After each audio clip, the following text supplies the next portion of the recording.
One of the things that we like to do, one of the formats that we play with a lot, and I think successfully, is we will take something very familiar and serve it in an unfamiliar way.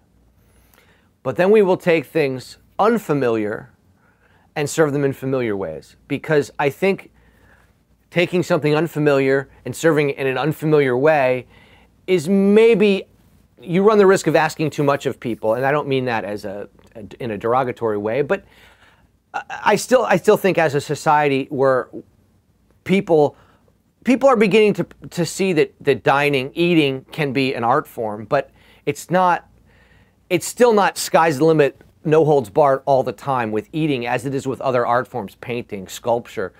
There it's, you know, go wherever you want and we'll decide there, but it's still eating. People still, you have to eat. You don't have to paint. You don't have to do these other things. And so I think there's still a large number of people that eating is about sustenance and it's not about a creative process or anything like that. So that being said, we like to, I think a very successful way of delivering food in the restaurant is something familiar like Eggs Benedict.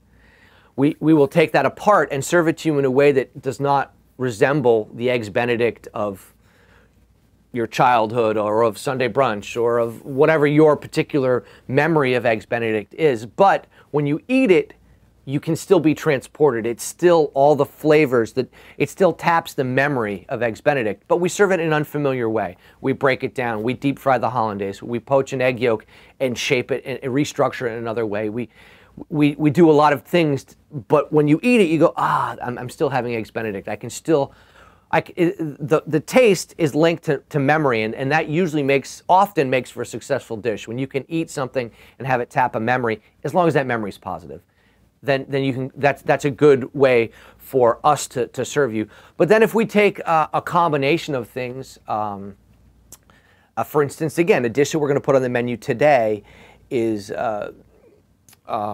it's going to be veal brisket with honeydew melon, ricotta cheese, black olives, and green tomatoes. And those are flavors that probably they might sound disparate to some people. Why do I want olives with my melon?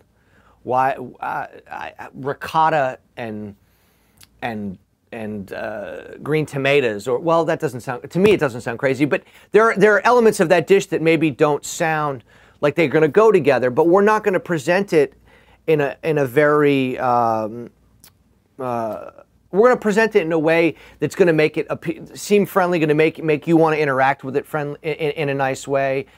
It's not going to be intimidating, and again, I'm hesitant to use these words because I don't want to sound like I'm challenging people. But I think, for instance, another dish that we do is we have a walleye pike that we served with mashed potatoes, yeast, zucchini, and nasturtiums. And again, mashed potatoes flavored with yeast is something that probably, at first glance, you think, well, they taste funky. They taste like they're off because yeast has that funk, that yeastiness to it that is what makes beer so delicious and bread so wonderful. But it also is something that is approaching an off note. But when you have a piece of fish with mashed potatoes and a vegetable and a sauce, then you're using a framework that's familiar to people. But we're delivering flavors that are a little unfamiliar or a lot unfamiliar, but we're presenting it in a way that is familiar, that people can sort of say, okay, I see my mashed potato pile, I see my fish, I see my pile of vegetables. Okay, I get it. And then as they begin to eat it, our hope is that someone would say, oh, wow. Yeast, that never would have, I didn't think of that. Or, wow, nasturtium, that's interesting. I don't even know what that is. And I don't understand how they cook this fish, but the texture is fabulous. And, you know, and some people don't even notice that, but for those that do, I think that we have found that those are successful ways of delivering food to people. Familiar things in unfamiliar ways, and unfamiliar things in familiar ways. And I hope I've sort of qualified that in a way that makes sense.